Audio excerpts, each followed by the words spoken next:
Thanks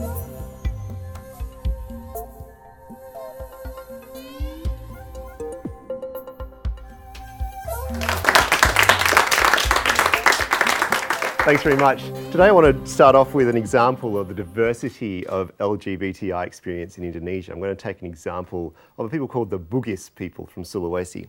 They recognise 5 genders, and the best way to think about these 5 genders is like a pyramid. At the very base you have male and female, and so we could say that the bottom of the pyramid, if you like. Moving up, then you have chalalai, which are ladies, or women I should say, let's say that they physically would appear to be women, but they dress as men and take and act as men too, and take girlfriends. On the other side, you have chalabai, which is basically the reverse. This is guys, anatomically males, who dress as women and take male lovers. At the very top, and this is very important, is bisu. Bisu is a kind of priest who is a connection between the hereafter, the unseen world, the supernatural, and the everyday world. So if you like, at the very apex, the highest form of sexuality amongst these people is intersex. And why I'm bringing this example up is to discuss the way sexual patterns, gender identities such as these are coming under pressure in recent years. And I've got one big idea today, and that is the global ideas and activism associated with LGBTI has helped, but also hindered a lot of the kinds of practices that I'm talking about. And I'll use the term homonormativity. Homonormativity can get in the way of understanding and interacting with people of different gender and sexual identities. So I'm going to start today with a case, if I can find the letter, of a High Court judge called Hidayat. He's just been elected to the Constitutional Court in Indonesia. Now, before he was elected, he was asked by a delegation of parliamentarians, what do you think of same-sex marriage in Indonesia? His response? We cannot recognise it. That kind of thing, he said, might be appropriate for America, but it won't work here in Indonesia. Now, what is appealing to here is a kind of global discourse of nationalism that's kind of passé for many of us, but was very, very widespread, let's say 50 to 100 years ago, especially in the period when Indonesia was becoming a sovereign nation. And the idea here is that homosexuality, other things like drugs, pornography, etc., are Western or US phenomena which have corrupted Indonesia. So that was his response. Now, it attracted a lot of attention, particularly an LGBTI activist. He's by the name of Hartoyo. Now, Hartoyo was working in Aceh after the tsunami with an LGBTI activist group. He was living with his partner, same-sex attracted partner, and was detained, beaten and tortured by local police. He wrote a letter to that judge. The judge's name is Mr. Hidayat. Mr. Hidayat, I have never experienced loving a woman. As far as my experience goes, my love is only for men. Mr. Hidayat, I have never visited any Western countries, but I was attracted to men even before I really understood what Indonesia was and what Islam was. Mr. Hidayat, you consider same-sex marriage to be Western culture, contrary to the Indonesian constitution, but why, could you explain, is the issue of same-sex marriage still being debated in France and the USA? Will those who reject same-sex marriage in the West then say that homosexuality is a product of the East, of the South, of the North? The fact is that when Western countries were criminalising same-sex love, our archipelago was celebrating the plurality of sexuality in our cultures. For example, we can cite the traditional plurality of sexuality here, such as the cultures of Bisu, which I just mentioned. Waro is a East Javanese tradition. It's a male dance troupe leader who doesn't want to be contaminated by women. So he'll take a younger, effeminate male to be his wife.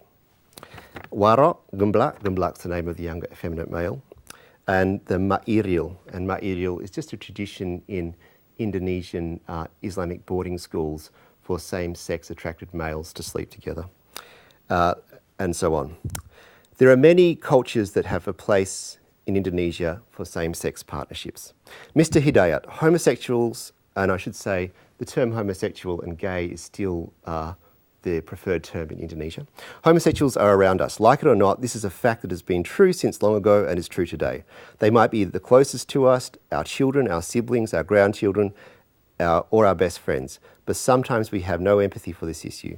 They are not people who have invaded from the West, but rather they are part of us. So this is the response of the LGBTI activist to the High Court judge's idea. Now, what he's appealing to here, interestingly, is a global kind of discourse again. Even though it's placed in Indonesia, it's a global kind of discourse. This idea of a sort of wealth of exotic ritual and dance is a very common idea, and I have to say, as an anthropologist, we were, 30 or 40 years ago, part of a tradition, of a sort of scholarly tradition which focused on this. So it's part of this idea of a wealth of ritual and dance. But also what he's appealing to is a very interesting idea, which is that, according to a guy called Tom Bullstorff, that in Indonesia, to be gay, and this is the term, of course, gay, first of all, is to be national. Their understanding, particularly amongst urban, more well-educated, same-sex attracted people, is that because of this sort of wealth, this diversity of sexual identities and practices, that because of that, it's uniquely Indonesian. So what, in fact, the word, part of the movement in Indonesia is called gaya. Gaya means something like style. And in the understanding of same-sex attracted people and LGBTI in Indonesia, gaya is actually linked to the English word gay. The idea of style and gay goes together. So this isn't a connection that Western linguists would make, but it's certainly a meaningful connection for people in Indonesia. Okay, the story gets even more interesting here. So we've had the constitutional judge, the response of the activist. Along comes an ulama, basically an Islamic scholar and leader. He's been trained in Australia, and he's a member of the sort of, if I said Supreme Council, it would be exaggerating, but a high council of ulama in Indonesia. His name's Budiatman. His email response, the gayness of Hartoyo could be caused by the fact that when your parents were, please excuse me, copulating and fate dictated that the seed became you, it was highly possible that at that moment Satan entered because your parents forgot to pray, or at least say, in the name of Allah, Bismillahirrahmanirrahim. I'm sorry, but this implies it's naturally a matter for the unseen world. So here we have another response to this issue. And what we have is an idea that gayness, again, the Indonesian idea of gayness, contradicts religion. And this, of course, is a common theme. It's not just in Indonesia, and nothing particularly to do with Islam. We'll get this in a whole range of religions. So we've got different strategies for dealing with this diversity. On the one hand, we have this idea, if we start off with the judge's idea, that homosexuality, as he calls it, is a Western American phenomenon. Another idea that it's part of the wealth of ritual and tradition that makes Indonesia Indonesian, and that makes gay people first and foremost Indonesian. And finally, another idea that gayness, again, contradicts religion. So different, if you're what you could call discursive strategies, that's just a pretentious way of saying ways of understanding or reconciling this diversity. Now, what's interesting about all of them is that even though they are applied to a specific local or national phenomenon, is that they draw on a global style of argumentation, a global discourse, if you like. But what we find as anthropologists, and what we're very interested in right now, is a mismatch between these global ideas, whether opposed to LGBTI or supporting LGBTI, a mismatch between these ideas and local practices. In other words, global academic and activist ideals anthropologists are saying, are not appropriately discussing local issues.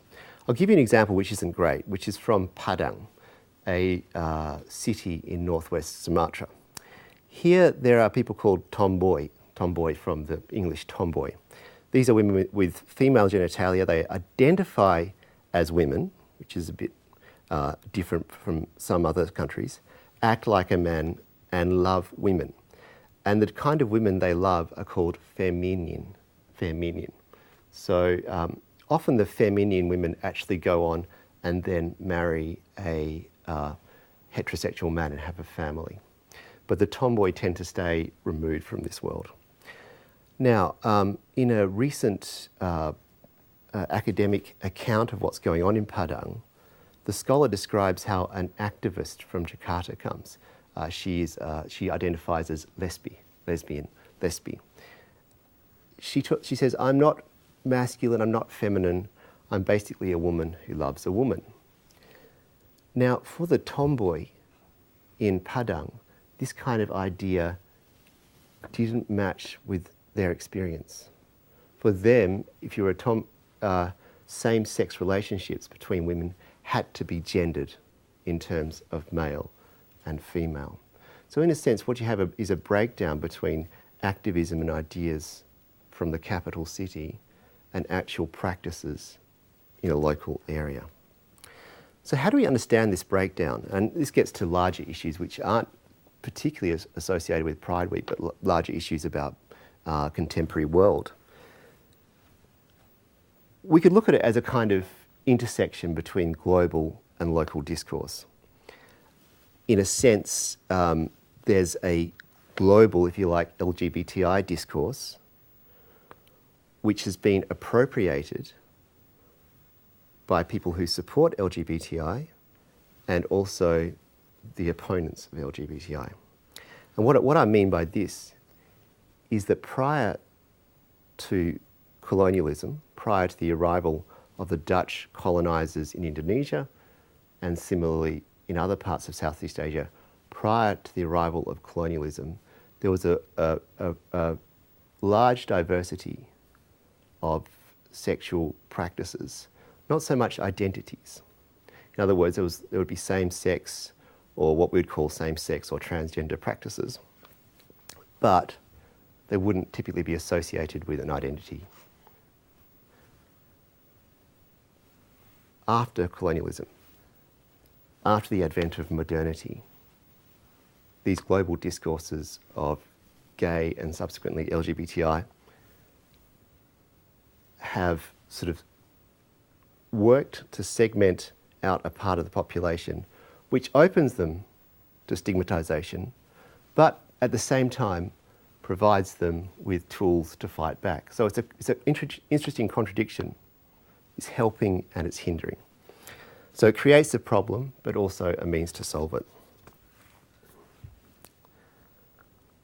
More recently, another approach to try and understand this is to try and get away from this global-local distinction, saying, well, this isn't really working anymore. We've gone even past that. It's more a case now of transnationalism. So what we thought of as global is a product of local traditions, and what we thought of as local is a product of the global. In other words, the global-local breaks down, and what we really have now is transnationalism. And an example of this is the final instalment of the story of the judge who was opposed to same-sex marriage.